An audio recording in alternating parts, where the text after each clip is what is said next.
like to do a little review of my favorite tomatoes and the ones I'm not going to grow again for next growing season in the fall.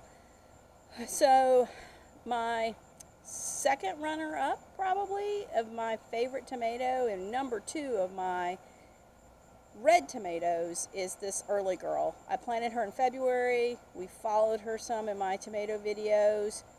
Heavy producer, pretty disease resistant. I bought her as a start from Home Depot. She's from Bonnie's, and I couldn't be more pleased. And let's see if I can show you. Produces a very consistent red tomato, good size. All of them have been about this size.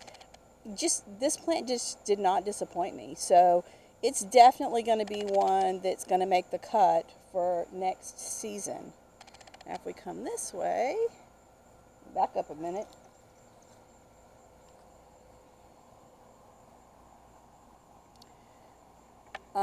This next tomato is the Better Boy that I held over from last summer.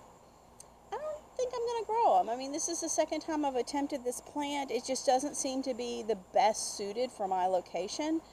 So I have some starts of it, but I think when those starts are grown, I don't know if it's going to make the fall cut. Now next is this little Cherry 100. It's also one that I held over, and I haven't been real thrilled with it. This is the second year I've grown it, so I've given it a good try, and it's just not a winner for me. So I'm going to let those two go, I think. And this next little one is this this plant right here. Produces a tomato like this. Make sure I'm showing you the right thing. Got a little tip on it, if you can see the tip. This is an Arkansas Traveler. It's a slightly pink flesh to the tomatoes. Great flavor. The plant's done fairly well for me. I think I have 2 of them growing. I may do this one again, but it's not in my top 3. So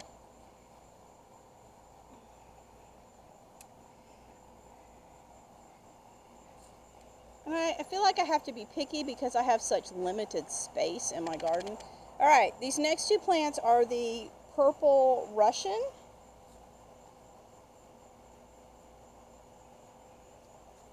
All right, and I got these as my thank you gift from Baker Creek last year. So, free gift, Purple Russian tomato. I'm not growing these again. I am obviously not the right climate for these. They produce usually an oblong tomato like this one. And they go kind of, I can see where they get the purple. It never gets a deep red like a regular tomato, and I'm fine with that. And the shoulders seem to always stay green. The big problem I'm having is for my wet climate, I've had a lot of this. A lot of cracking. So by the time it even gets close to being ripe, it's getting bugs in it because of the cracking. So this one, it probably needs a cooler climate than 9A, this coastal humid area that I'm in.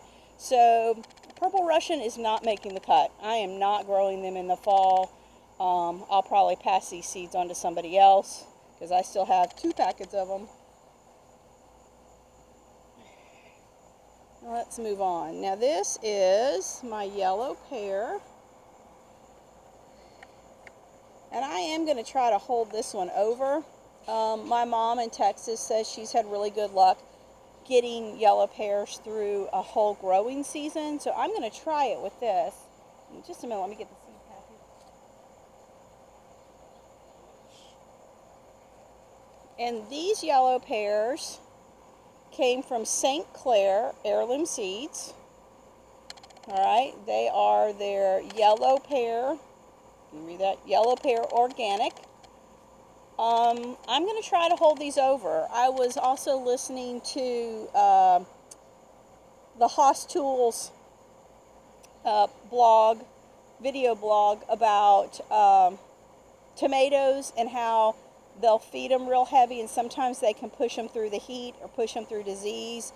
So just this last week, I went ahead, pan down, and added additional compost to all my tomatoes, because I've never gotten tomatoes past the heat of the last of June and beginning of July. If I can do that, I'm going to go ahead and try to push these through with some heavy feeding and some heavy organic matter.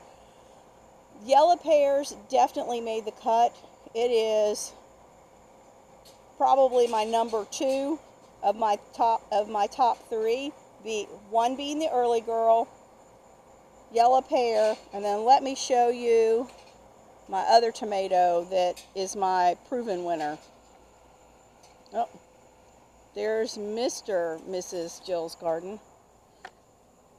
Okay, and that's this group of tomatoes right here. Let me get my tripod.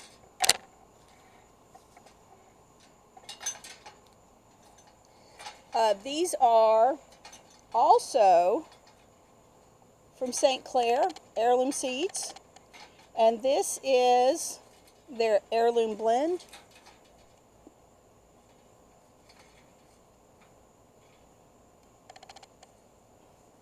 I planted these inside on January 13th, planted them outside March 1st, and these are face west, so they've gotten a lot of sun. They get more sun than I would like tomatoes to get, but I have no choice. This is my only growing space that I have.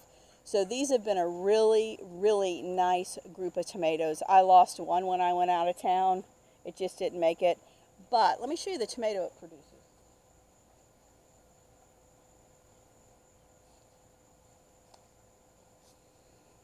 Here you go.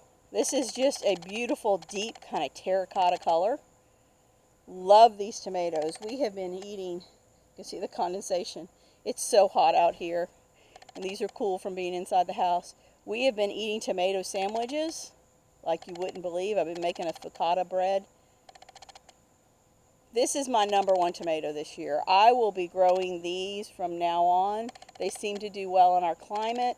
I've had some disease coming on. Let's see if I can get closer.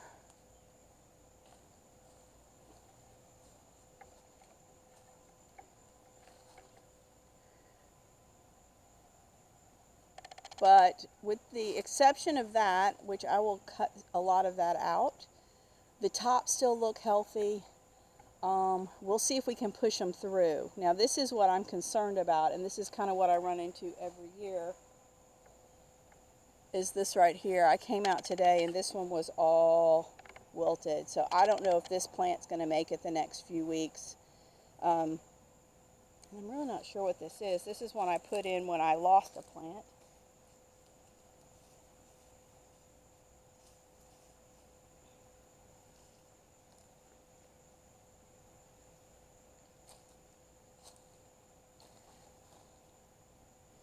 But if you notice, this is kind of the beginning of the ends. This is the ends of what you see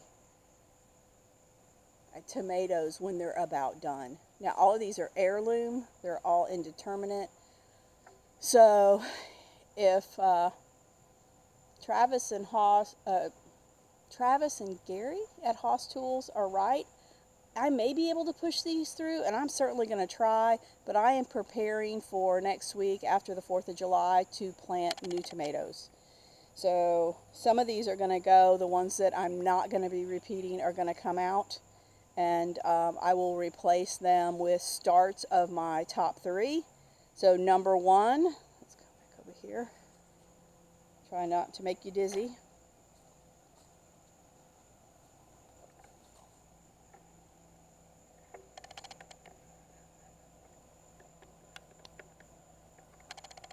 So my number 1 favorite from my spring tomatoes is this St. Clair's heirloom blend. I have no idea what kind of tomato it is, but my goodness, the flavor is there.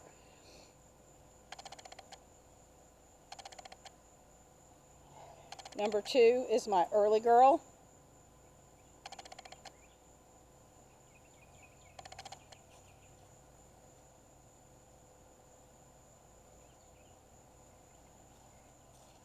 Number 3 is the St. Clair yellow pear.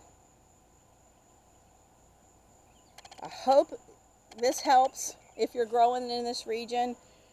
The number one problem I run into is nobody else is really growing in our region. I can find people who are close, but they're always a week or two behind us.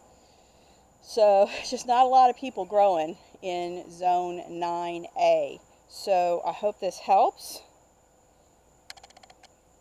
I've been real happy with my tomatoes so far. I'm going to try some tips and tricks from other tomato growers and see if I can't push some of these through, at least my favorites. And we'll keep you posted. We should be planting new tomatoes next week. Happy growing, y'all.